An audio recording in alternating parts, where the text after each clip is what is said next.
आ रही हूँ जहां सत्ता में बीजेपी आ रही है और वो पर प्रचार किया और इनमें से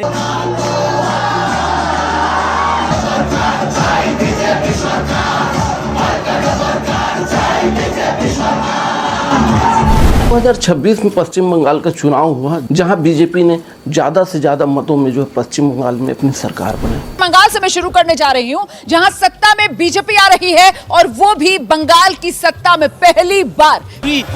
मशीनरी जो बीजेपी की है वो यूपी में लगेगी चुनाव पर क्या आपको लगता है कि ये जो 2026 का जो चुनाव था जिसमें पश्चिम बंगाल में बीजेपी जो है इतनी बड़ी जीत हासिल की, वो क्या उसे यूं ही मिल गया? नहीं, वो उसे यूं ही नहीं मिला। जो पश्चिम बंगाल की जनता थी उन्होंने उसे हाथ से ऐसे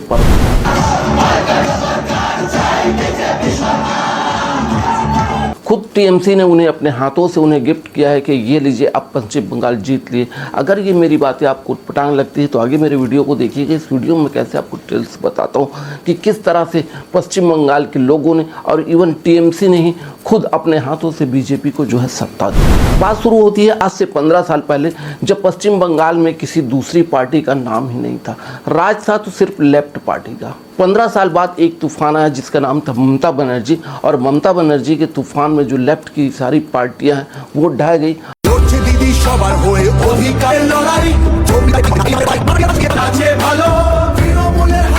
और वो किला ढहने के बाद वहाँ पर लगभग 15 साल तक के जो है ममता बनर्जी की पार्टी टीएमसी राज करती। टीएमसी को इतना कॉन्फिडेंस हो चुका था कि उन्हें लगता था कि अब पश्चिम बंगाल में हमें कोई भी नहीं हरा सकता।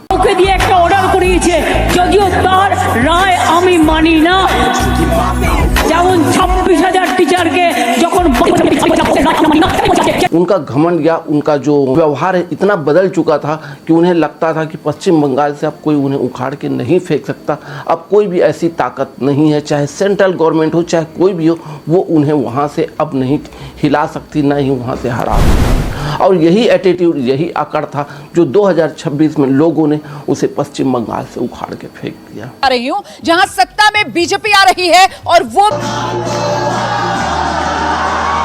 बहुत सारी ऐसी चीज़ें हैं जो लोगों के मन में आक्रोश बनती गई और बनती गई। इस तरह से लगभग इन 15 सालों में टीएमसी ने पश्चिम बंगाल का वो हल कर दिया कि जनता वहाँ से ऊब गई।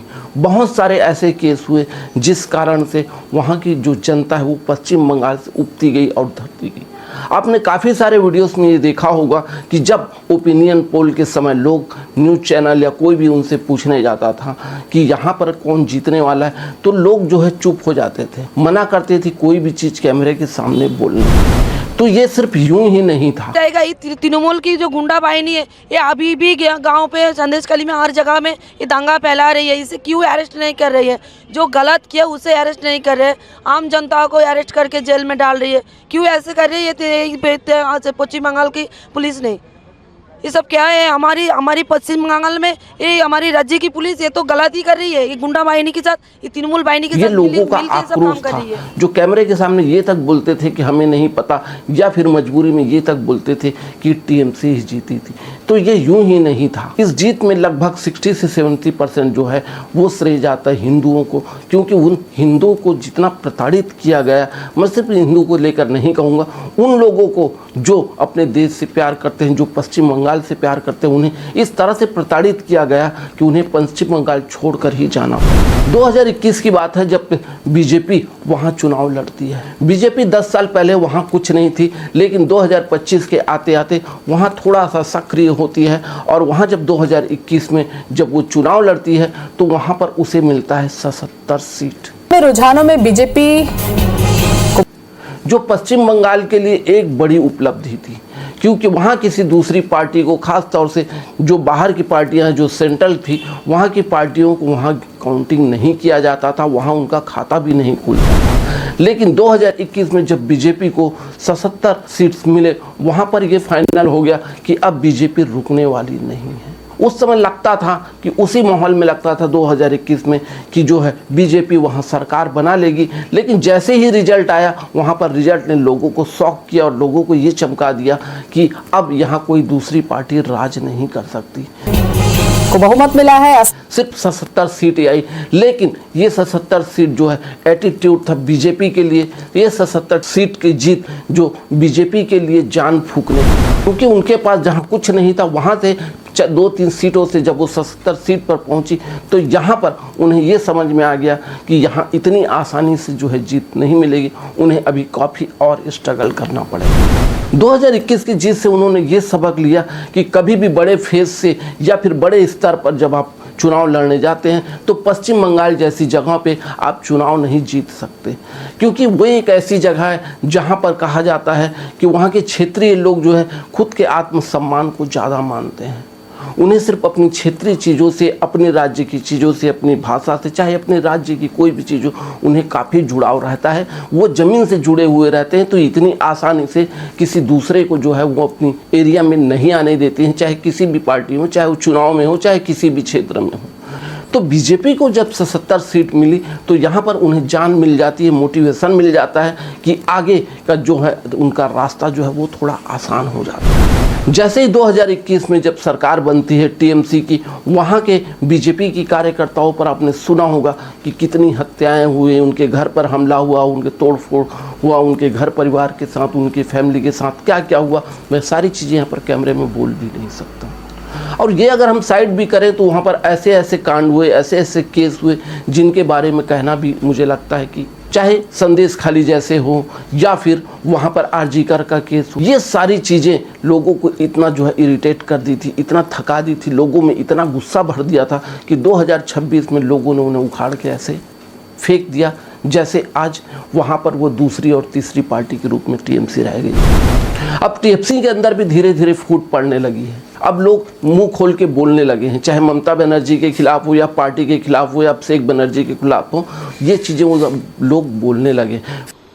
और स्वतंत्र भारतवर्ष के इतिहास के अगर नेता प्रतिपक्ष का नाम लिखा जाएगा तो नंबर 1 ममता बनर्जी का होगा।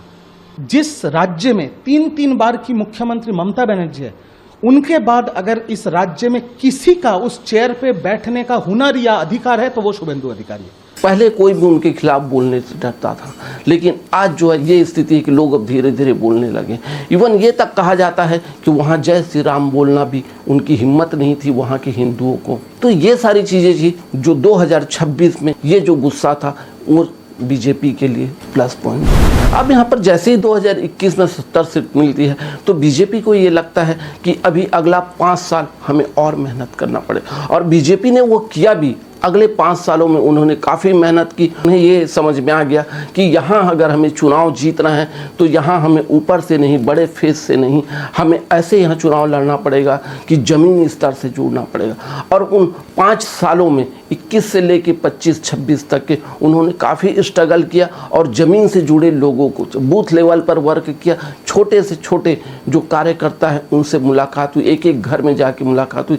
और इवन जो 21 के बाद का जो 5 साल था 2026 का, बीजेपी इतनी सक्रिय रही कि लोगों को ये कॉन्फिडेंस आने लगा कि ये पार्टी सिर्फ चुनाव के समय नहीं आती, ये तब भी रहती है जब चुनाव नहीं होता है। और यही जो एटीट्यूड और यही जो भरोसा था वो लोगों के घर में वहाँ घर कर गया। और यही एक कारण था 2026 में जो बीजेपी इतने सारे मतों से, इतनी सीटों से जो है जीत।